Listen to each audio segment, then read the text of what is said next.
morning. Welcome, everybody. My name is Lisa. This is my dad, Roy. And this is God's Way of Success. We're continuing on with the prescription for your dreams fulfilled, part 2. Hi, Esther. Hi, Hazel. Hi, Mom. We're having a party this morning. Okay, go ahead, Dad. All right, why don't you go over the 4 ingredients? You know what? That's not nice because he didn't even tell me he was going to do that. And I didn't even bring the notes. Number 1 is to feed on the Word. Feed on the Word, number 1. Number 2 is cap contamination Block of contamination. worldly, natural thoughts. Number 3 is pray in the Spirit. Praise the Lord. You're And doing number that great. 4 is to inquire. And I'm here to announce today that we will have a number 5. Oh! But we're not going to introduce it today. It does not say number 5 on here. I know it doesn't, but you've taught me well, so therefore I know that you're supposed to do things according to God's Word.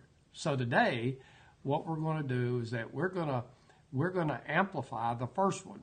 We're going to amplify the first one, which is feed on the Word. So the first thing we're going to do is that Lisa, she has volunteered to read Genesis 1:26 That's and a story. 28. Don't tell stories. No, you always volunteer. Yes, but you have it. He writes it for me. Lisa, please read. No, I don't write. I just said, Lisa, please read. Yeah, that's so nice. Okay, I'm going to read from the Modern English Version. And this is an amazing version from Brother Kenneth Copeland. I need to show you. And it's the newest version of King James. That's what Modern English is. Right. But I got, the Lord said, bring this one out. So we're going to read Genesis 1:26, 27, 28 from this version. Thank you, Lord, that blessed are my eyes that see clearly. Then God said, let us make mankind in our image, after our likeness, and let them have dominion over the fish of the sea, the birds of the air, over the livestock, and over all the earth. When it says all the earth, that includes time and weather, and over every creeping thing that creeps on the earth. 27. So God created mankind in his own image. In the image of God, he created us. Male and female, he created them.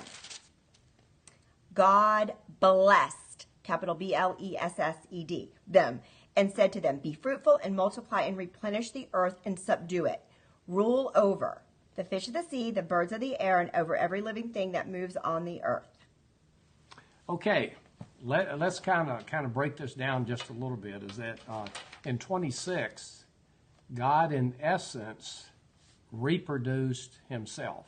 Correct. Now, if what you want to look at this is that we are biological children of God. When we accept Jesus, we become born again into his family. Biological children. Same DNA. Right. In 28, it says be fruitful. What does that mean? It means to increase. Then it says multiply, have abundance in every way. Replenish the earth, fill up, perpetually renew, supply, and keep full. And then the last one, subdue the earth, means to, as Lisa said, have dominion over it. This is important. Have dominion over it, keep under control, conquer, mastery over. In other Not words, people, but we're in control. As I'll mention this, we're in control of our own destiny. Economy, area around us, weather, situations. Everybody has jurisdiction over their state. It's in the word and city, and then some have the gift of the nation. So since we've been made in the image and likeness of God, our physical being, which is, let's say, soul, mind, will, and emotions, and our body, our physical being is defined by our spiritual origin. Yes, good word. Our spiritual origin, which... Origin. Origin? What's origin? Well, it's like just it's a new word from the South, I reckon. Origin, right? So the point being is that we were created in the image and likeness of God. So what comes forth from that is from that origin. Thank you. So therefore, we are in control of our destiny. Now, some people might contest that. They might say that God's in control. Well, let's think back. Is that what God did with Adam, he gave him authority and dominion. Adam released it to Satan. How? By disobeying. By disobeying God in the garden. And then Jesus reclaimed it and restored it. And since we're joint heirs with Jesus, we have the same authority that he does. That's Matthew 28:18. Yes. We have the same authority that Jesus does. So therefore, God has the power, but he doesn't have the authority because he's given it to us. And we have free will. And if we don't exercise our free will, his hands are tied. So I want to make sure that anybody listening to this, that we're not saying, well, God's in total control, so therefore whatever happens, happens. BS. That's not Bologna true. sandwich? Yeah, bologna sandwich. That's not true, because we have the authority and we use God's power. Yes. Now we let him work through us, tell us what to do. Lisa's going to read two passages here. Oh, yes, I'm ready. 2 Peter 1:3, and then the second one is Luke 10:19. This is so good. And it's going to document exactly what we've said. 2 Peter 1:3. Thank you. God's divine power has given to us all things that pertain to life and godliness through the knowledge of him who has called us by his own glory and excellence, by which he has given us exceedingly great and precious promises. This is long. So that through these things you might become partakers of the divine nature and escape the corruption that is in the world through lust. Oh, I apologize. That was 4. Yeah, I knew that. I didn't see the little 4. But that's okay. Apologize. But here's what it's saying, is that everything that we need for life and godliness, it's already been provided for us. We don't have to go out there and work to achieve it. What we have to do is believe God's word, get in rest, have confidence and trust. Get into position to receive it. Yes, amen. So that's the first one. The second one is one of my, both of these two are my favorite. Luke 10:19. This is cool. I almost read 18. Okay, look. Jesus is saying, I give you authority to trample on serpents and scorpions and over all, A-L-L, all the power of the enemy, and nothing shall by any means hurt you. This particular passage, Luke 10:19, is that I employ very, very frequently. When the devil comes after me, in any way, shape, or form, physical, mentally, whatever, is that I beat his brains in. Yeah, remind him that this is the truth here. I put him underneath my feet. Now, so how do we get control of our own destiny? We start first by feeding on the Word. That's why it's the number one ingredient. And if you're just starting out on this, I'd suggest that on a daily basis, just pick one chapter. Just pick one chapter in the New Testament and read that chapter. Now, if you're already doing that or halfway doing that, you might go to step 2. Step 2 is what I call the dynamic duo, and that's take 2 translations and read verse by verse one chapter. Now, if you're doing that, I suggest you go to the Big 4. Ooh! And the Big 4, that is... Big 4, we haven't heard this one yet. That's kind of like the master's degree, and that is that you get 4 translations and you read that same verse, one chapter, you read that same verse out of 4 translations. What happened to you, Roy, when you did that? What do you mean when I did that? What happened when you did the Big 4? The Big 4 is that everything just brightened up. Oh, what now? Everything. What was that? Everything just... What was that? The Word came alive? The Word came alive. Yes. So if the Word's not coming alive... And let me say this, is that the other thing, and I'll talk about this in ingredient number 3 later on, is that the other thing came about is that it accelerated me hearing from the Holy Spirit. What now? That was probably the biggest benefit that I realized. Who fought over this? I fought with you a lot over this. It's just the point that there's a lot of people that think they know what's going on. They think that they know the Word, and they're not getting revelation knowledge. Dynamic duo kind of. It's for most people. It set me on the right track. But then the Big 4, it just exploded. Well, can I tell them there was a day where he's like, what I'm not hearing. He didn't say that because he's not allowed to say that, but I could see on his face. I'm like, you know what? Then do more. I can't do any more than I'm doing. I'm not being disrespectful. This is to help people. My mindset was, I don't care what I have to do. I'm going to hear from God. If I have to read times 10. The thing is, it prompted in my spirit, the Lord said, tell him to do 4. Because I've never said that to anybody. And I think you didn't say anything. You were processing. And no, I started doing it, and I didn't say anything for a while after I started doing it. But you weren't so quick to jump on. Well, fairly quick. Okay. On this one, fairly quick. You did it, but you were not. But I didn't tell you about it. No, you didn't. No, because I don't talk too early about things. But truly, it happened to you what happened to me with times 2. Yeah, mine went, evidently I had more baggage mentally, and I had to get more word in order to supplant, which means supersede the natural thoughts in my mind, which I'll talk about here. And it came alive, and everything that you've put in just bubbled up, right? Okay, the next passage we got is Joshua 1:8. Bubble. And right that here. ties in as far as what we're talking about here, what to do.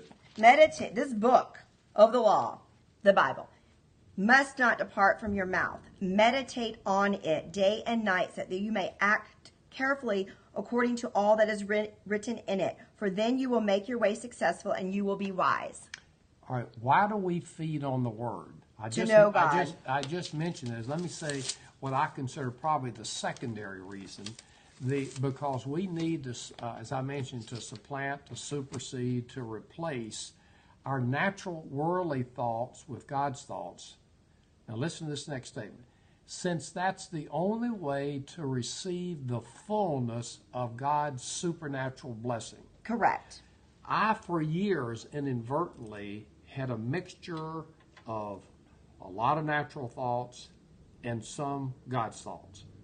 And as a result, the blessing did not show in my life. In all areas. It was it was trickling. I could that's a good word, trickling. I could outwork it, I could out achieve it, which is Old Testament way, but Old Covenant way. Old Covenant way. But I couldn't get it to the level that God had promised. And so that's the reason why that I know beyond a shadow of a doubt is that the only way to get the fullness of God's supernatural blessing is to become inundated with God's Word. This is a happy day. And then the next week we're going to talk about the other half of that as far as what you have to do, because if one becomes inundated with God's Word, and they don't do ingredient number 2, then all you're doing is just whistling Dixie. It ain't going to happen. And so, all right, why do we feed on God's Word? This is the number one. To know Him first. This is the number one reason, is that our number one objective is to get to know God and His Son Jesus. We get in the Word. Now, see, this is a big mistake I've made a long time. And this is why the Big Four changed for you, because you did Big Four by getting to know God rather than doing the Big Four to get the stuff. Yeah, this is the huge thing. We get in the Word because we love God and are eternally thankful for everything Jesus fought and paid for on the cross.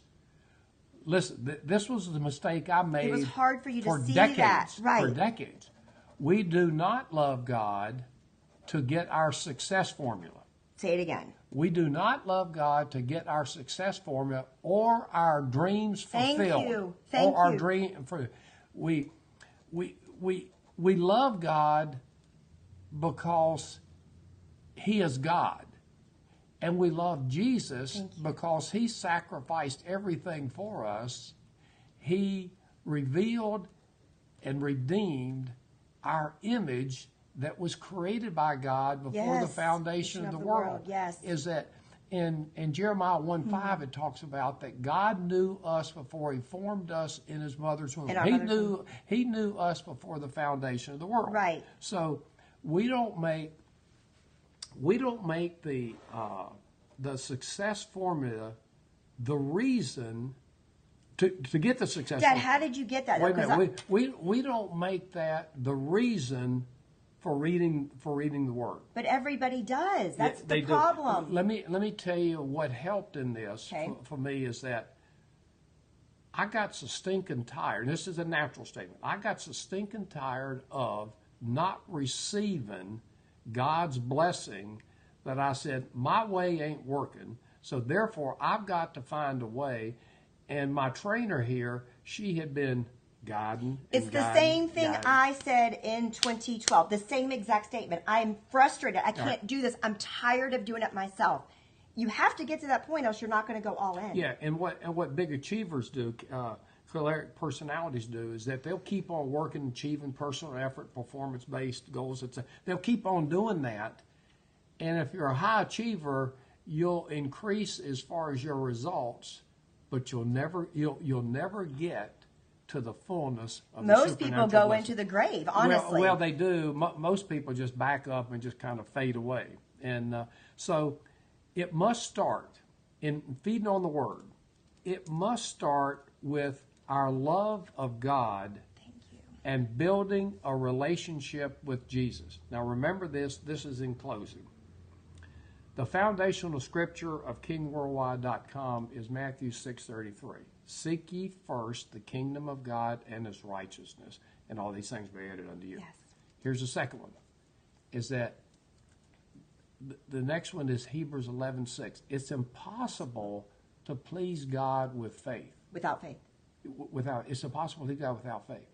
And there at the bottom of that passage it says, God is a rewarder of those who diligently, not haphazardly, diligently and focused on seeking him. And then the third one is Galatians 5:6, is that faith worketh by love. Yeah, that's great. Thank you. So here you've got, seek first the kingdom of God. It's impossible to please God without faith. Faith worketh by love. So God is love.